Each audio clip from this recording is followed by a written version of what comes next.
business today is very straightforward. It's one item agenda. It is to consider the request of Mr. President, President Bola Ahmed Tinubu, President of the Federal Republic of Nigeria, who has submitted the name of Mr. Nwa Kuchi Sylvester Ndidi to the Senate for screening with a view to approving your nomination for confirmation, with a view to confirming your nomination. Should the Senate decline, it means the president proposal goes to no issue. So this is a very important exercise. And I think it is also a reasonably straightforward one.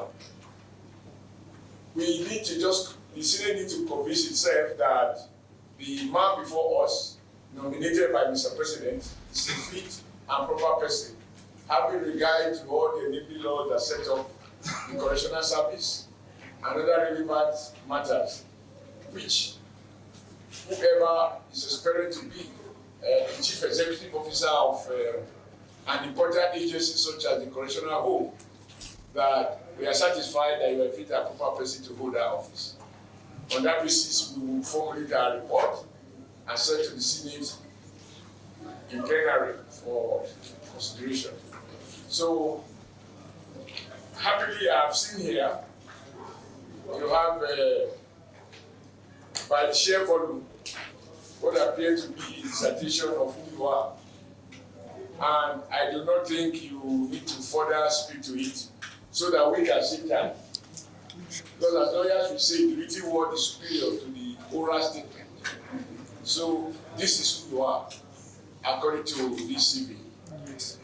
And I'm sure my distinguished colleagues have opportunity to flip through it, even though they were very distributed on this table. We flip through it.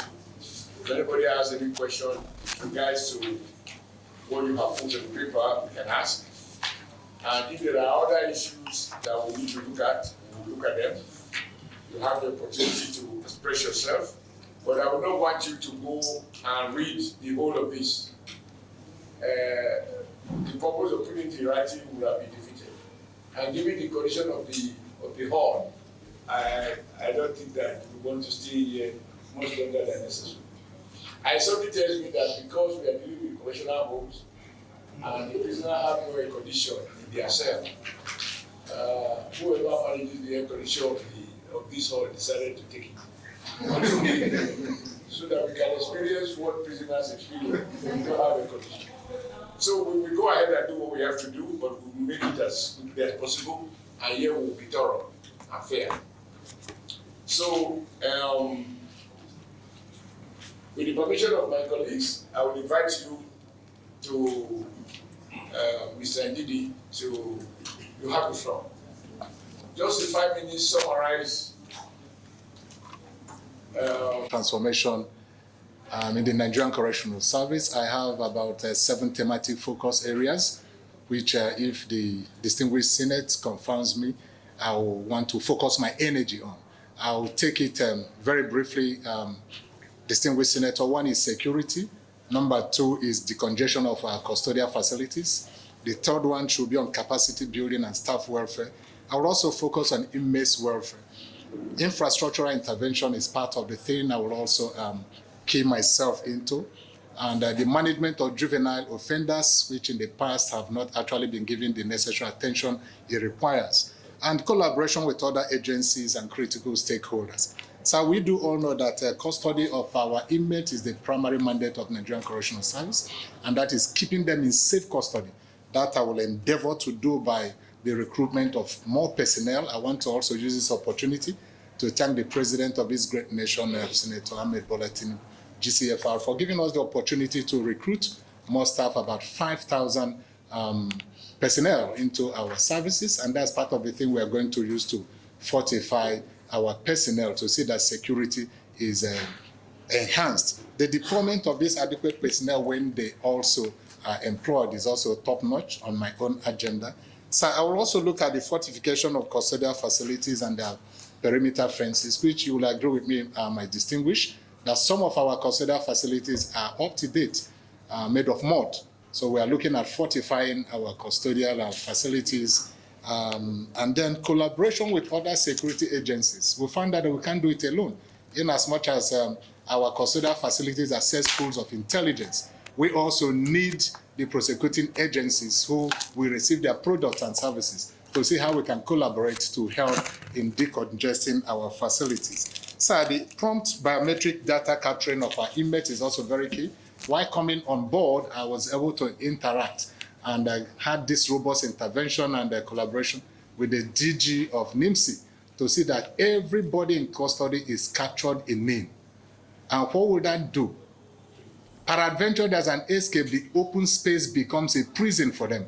Because when they are within the NIM space, you can't do no business, you can't obtain a passport without being flagged, you can't open a bank account without being flagged, you can't obtain a driver's license without being flagged, you can't just do any business without being flagged. And as we so speak now, the officials and my team are in most of the custodial facilities in this country capturing inmates on their biodata and issuing NIN cards. Honorable distinguished chairman, the decongestion of our custodial facilities is something that is also paramount in my mind when I come on board. As we so speak, we have over 66% of our inmate population are waiting trial persons. Only about 24% are convicts, and the awaiting trial persons are the problems we are having. Most of them are state offenders. I was also with the Attorney General of the Federation upon assumption of office to see how we can collaborate to see that those who don't deserve to be in custodial facilities longer than necessary are released. The prerogative of mercy has been set up, and I also wish to engage the state prerogative of mercy to see how we can set the people who are not supposed to be there free. Sir, the non-custodial measure is also one of the measures that we should put in place. It's not everybody that committed a crime should be put into custody. Some of them should be sentenced to do community service. Restorative justice measures are also there for us to utilize. I'm going to pursue that to make sure that that measure comes on board. Then we talk about capacity building and staff welfare. So as we so speak, all our training schools are brimming with students on course because we need to bring them on board and in line with modern realities of correctional training. And the welfare of staff, the salaries have increased and improved and being paid regularly. Promotions have been released. As we so speak, there's no stagnation, there's no backlog of promotion. In fact, by next week, the 2025 promotion exercise will commence. These are things I intend to pursue vigorously to see that my administration and my team will be different. Inmates welfare, definitely. I want to use the opportunity to also thank this distinguished committee. If not for the outcry of this committee last year, it's possible that the inmate feeding rate may not have been increased. As at the time we came to this Senate, they were feeding our inmates at 750 naira per inmate. But this committee honorably raised that matter, and as we so speak, our inmates are being fed with 1,125. So I pay my respect to this distinguished committee, and I say thank you so very much, sir. So we will pursue that, and it's not yet Uhuru, but we still need more, because 1,125 for us is a far cry from what we desire and what we think our inmates deserve.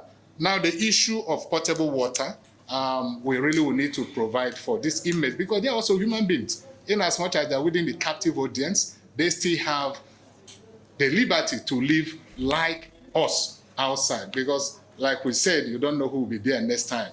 So, sir, our inmates are human beings and we are going to sincerely take care of them. As we so speak, part of the welfare or part of the training we are giving them is for them to be educationally smart and involved. We have a collaboration with the National Open University.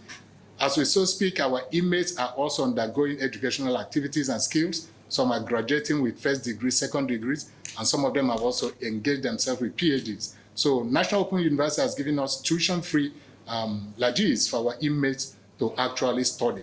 And then the skill acquisition, we're also doing that. The only challenge we do have is that majority of our inmates are waiting trial persons. And even the convicts we do have, sir, inmates on death row. Over 3,268 are inmates on death row. Over 3,688 are inmates on death row. The governors have refused to execute, permit me to use that word, neither have they committed them to life imprisonment. If they do that, it's easier for us to distribute them to custodial facilities that are not as congested as those in urban facilities, because this issue of congestion is an urban phenomenon. Our facilities in the urban centers are more congested than those in rural areas. So if we have them committed to life sentences, we will be able to distribute them equitably, and even in the places where they have comparative advantage in the area of learning one skill or the other. So the management of juvenile offenders, these are people that are beyond parental control.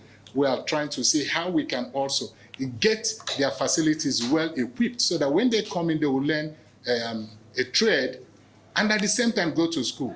So upon assumption, under 2 months, I was also with the registry of JAMB to see how we can enlarge this our space for our inmates to have seamless environment that is both adequate and comfortable for them to take JAMB and get into the universities. So the juveniles are also there. We're also looking for, which I'm going to follow up, because the Act says that every state should have a postal institution.